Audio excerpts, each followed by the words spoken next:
Welcome back to EBD World. Public assets and public wealth as their private assets. Can help you? Kosovo has only one state.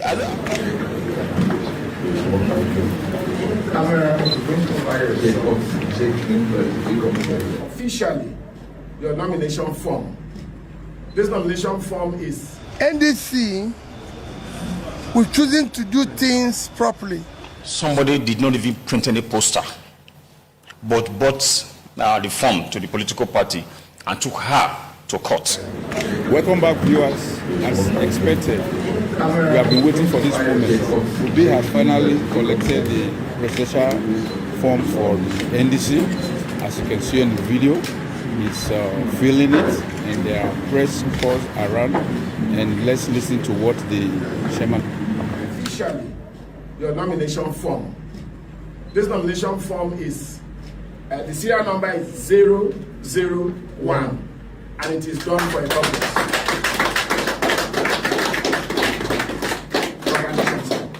Congratulations. Now let's listen to what Obi has to say after accepting the form. So in a synopsis, can you just let us understand what happened inside? Why you took 2.5 hours for the drilling? Yeah. Well, it's democracy in action. And NDC, we're choosing to do things properly. So when we say it is going to be screening, it's going to be screening. People want to know whether you have fulfilled from the stipulated constitutional qualification and provide the relevant documents to back that, and know that everything you've said or declared is nothing but the truth, and then to answer questions that were posed about your commitment to building a united, secure, and prosperous Nigeria. That's what took 2 hours. Is it true you are the sole presidential candidate for the party based on consensus from what we heard? How can it be based on consensus? The party opened up their expression for people to buy expression form. So there was no consensus yet because people, I bought the form. I don't know other people who bought. So if the party says I'm the only one who expressed interest, that's it. The coming of former President Goodluck Jonathan into the fray, a lot of people are afraid it's a ploy to actually diminish your this your candidature in the Senate. No, he actually I'm not aware of that, but democracy is about people offering themselves for service and being voted for. I'm not in any way going around looking for who and who is contesting. I'm concentrating on how to build a better Nigeria.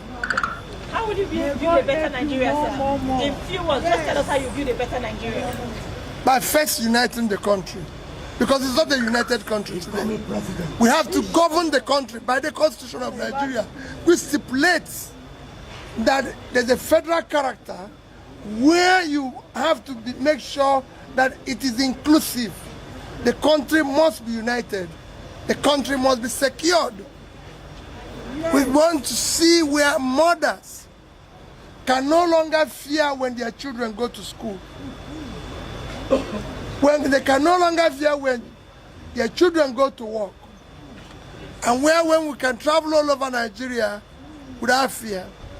We have to think about how to feed the people of Nigeria. So many Nigerians today go to bed not knowing where the next meal will come from tomorrow. That must change. We must live in a country where people do not turn public assets and public wealth as their private assets. So we must fight corruption to a standstill and make it work for everybody. In Nigeria where, like I say every day, a child of nobody can't be somebody without knowing anybody. A Nigeria that work for all. And our commitment is total. Where whatever the lead, those who are aspiring like I'm doing or contesting say they will do it. And if they don't do it, nobody expects 100% results. We want to see 100% effort. And where necessary, communicate with the people. So I'll be talking to Nigerians. If there's killing, I have to tell them why, what we are doing to mitigate that, to ensure that it doesn't happen as it happening today. Where you wake up every day in Nigeria, all you hear is about killing. Nigerians dying every day without anybody caring. Politicians are preoccupied by the next election when Nigerians are dying. That must stop. Thank you. Thank you. Are you saying taking care of the insecurity in Nigeria, sir? I just told you, we'll do it decisively. Thank you, sir. And you'll see that. In this video, Mr. Ogun is explaining that it is only Peter Obi that he sees as the only credible candidate for sure. That all other candidates put together, they are nowhere to compare to him. He has been investigated and the FCC found nothing. Please listen to him for his detailed explanation. The parties don't have any ideologies, but the individual, Peter Obi, has. And the best we could have done is to have maybe independent candidacy. That would have been easier. So in that way, we say, okay, we now can identify with the individual's ideology and maybe follow.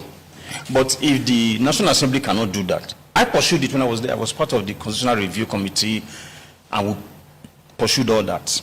But for independent candidacy? Yes, most of our colleagues didn't want it. I remember one person saying somebody did not even print any poster, but bought the form to the political party and took her to court. And they had to go and start settling and all that. That if we do independent candidacy, it will be a problem and all that.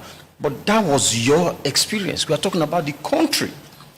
So that was the challenge with most of my colleagues. They are looking at their peculiar challenge. But look at the big country.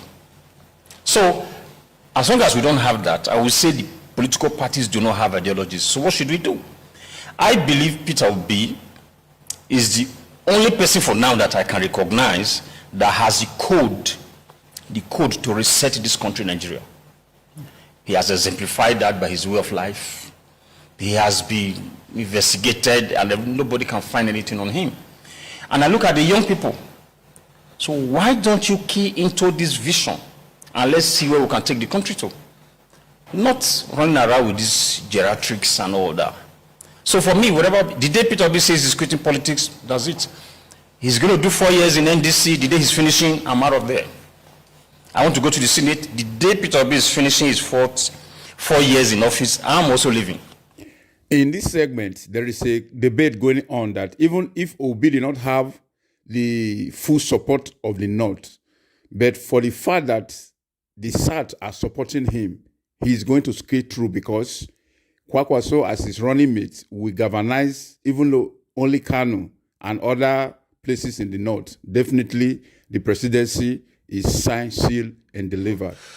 Peter Obi may not get much from the North, but from the South, the Obidients, especially the Southeast part of the South, and of course, even the Southwest, likely he may repeat what happened in the last general election. But can Kwakwaso help him? Kwakwaso has only one state. I've said so many times that the name is so big, but you see, he doesn't have followership beyond Kano. He couldn't even corner Jigawa, Katsina, Kaduna that had bordered Kano in the last general election. One thing I do know is that the North supports its own. So what I see that will pan out is they will look at all the candidates that are available to the North, all the positions that are available, and then they will stand behind the one that will give them the most benefits in terms of aspiration. That is what I see the North. And if that person is Kwakwaso, they will support him. Remember that even if Kwakwaso is not as popular outside of Kano as we want it to be, the larger North, they have, like Uju said, they have a way of reading the arithmetic. Yes. And it's a question of, do we still want Tinubu to continue? Are we happy with him? Do we like what he has done to us? Oh, here, the issue is that most of the candidates, most that have who emerged will come from the south, except, of course, for the ADC article of stages Chibika Mechi. Then it will be one northern candidate versus all the southern candidates. That tells you that it's the north that will determine the outcome. Yeah, but one thing that is very significant is that the Papasia movement and the Obidient movement are the only two movements that are a machine, kind of, that you don't need money. Now that you've watched the video to the end, what is your take? Beginning from when Obi went to sign for the form, how the form was handed over to him, and being interviewed by the journalists that were around, and what do you think about his response to the question that he was asked? And what is your take? Do you think Obi will be able to win the presidency based on the movement of the Obidients and the Kwakwaswa from the north and the south? And also based on what one of the commentators said, that Kwakwaswa doesn't have huge followers in the north except, in Kano. But recently, there was a 5 million march in support of Kwakwaswa and Obidients. So to me, I believe the movement, the combined forces of the Obidient and the Kwakwaswa is huge. The level of the movement we are seeing now has never been seen in this country before, honestly. So there is something that is really happening that I will advise everybody to be on board. Don't sit on the fence. Support whoever candidates you think is right for you. Vote your conscience. And for those of you who are supporting this movement, make sure you have your voter's card, because without your voter's card, you cannot do anything. This is my take. So leave your comments and don't forget to subscribe and like this video. Thank you once again. I see you in the next video.